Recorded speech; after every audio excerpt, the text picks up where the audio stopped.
Hello, in this video I'm going to show you how to make a fake modal, some sort of pop-up where we don't create an extra screen that we link to with the modal. This is all going to be contained in one page. It might be an information pop-up or a warning that the user needs to do something. So let's start off just by showing you what it can look like. This is in one app I've been working on, and it's a video uploader in a web view using the Adalo file uploader. Let's have a look at this, how it works. We're on this page here, and the user needs to upload a file. Let's choose a file. Okay, and before continuing, the user needs to click upload. Okay, this all in a web view here. Let's imagine the user makes a mistake and presses down here instead without first uploading.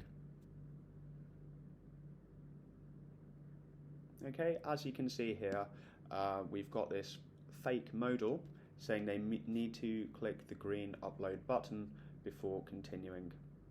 Okay, so that's a use case, an idea of what our fake modal can look like. Okay, let's get started on setting up our fake modal. Let's go to the database and add a true-false property, fake modal. Okay, we're going to use that to let the app know when this modal should be there and when it shouldn't be. And let's think of a quick use case. Imagine we've got a text input and a button, and this can be a submit button. So maybe the user is going to be adding some text and submitting it. So what we could do is maybe we want a modal to be there if it's empty, to pop up and say you need to fill in some text. The text field cannot be blank. So let's add an action. First, let's imagine this is just an example collection of what this button is supposed to do. It's going to create a record with that form input from the text field. Okay, that is the normal behavior. Let's say that sometimes happens if the form input is not empty. Okay, so that's going to validate it and make sure it's not empty, but we also want a pop-up warning that's going to tell them. So let's have another action here, which is going to update logged in user, fake modal is true, and that is going to happen sometimes if the form input is empty. Okay, so if that's empty and they click on it, that true-false property is going to update, which is where our fake modal comes in. So let's say we get a rectangle and let's put some text on it. The input field cannot be empty. Alright, so let's just make it neat.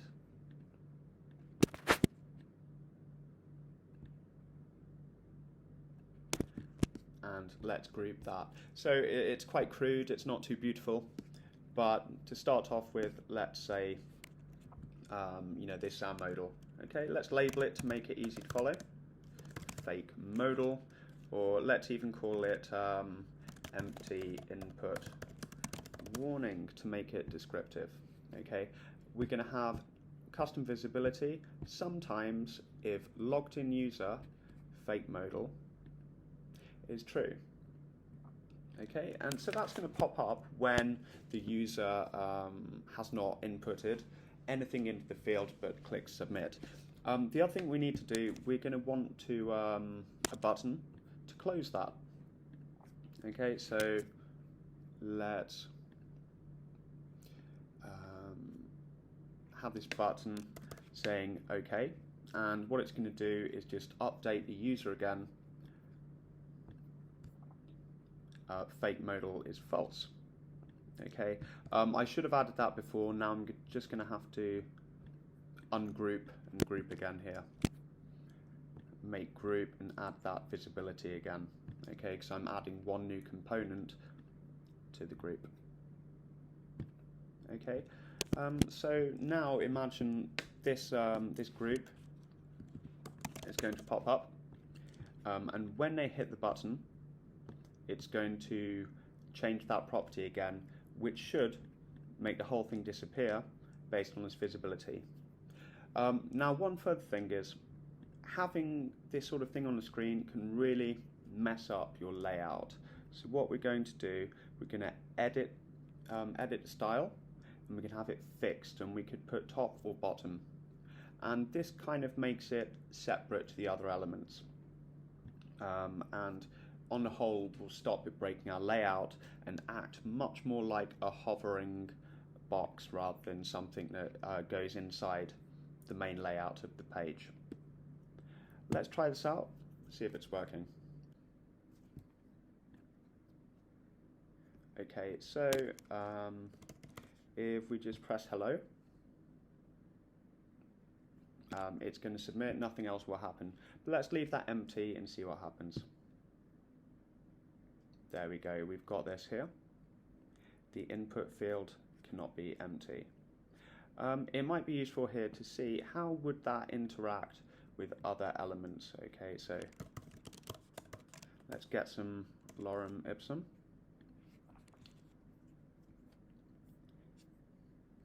Okay, 5 paragraphs. Alright, so let's say we've got a lot of text on that page. Let's put it all in that text field.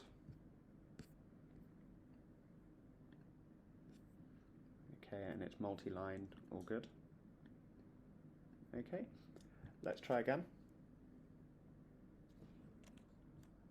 Okay, so we've got a load of text here. Let's click submit. As you can see, this is going to float above everything else. Okay, that's the importance of fixing it top or bottom. And that really is all there is to it. You can obviously change the style of your modal to make it look nice. But yeah, that's all really. So if you have any questions, please ask me. I'll see you next time.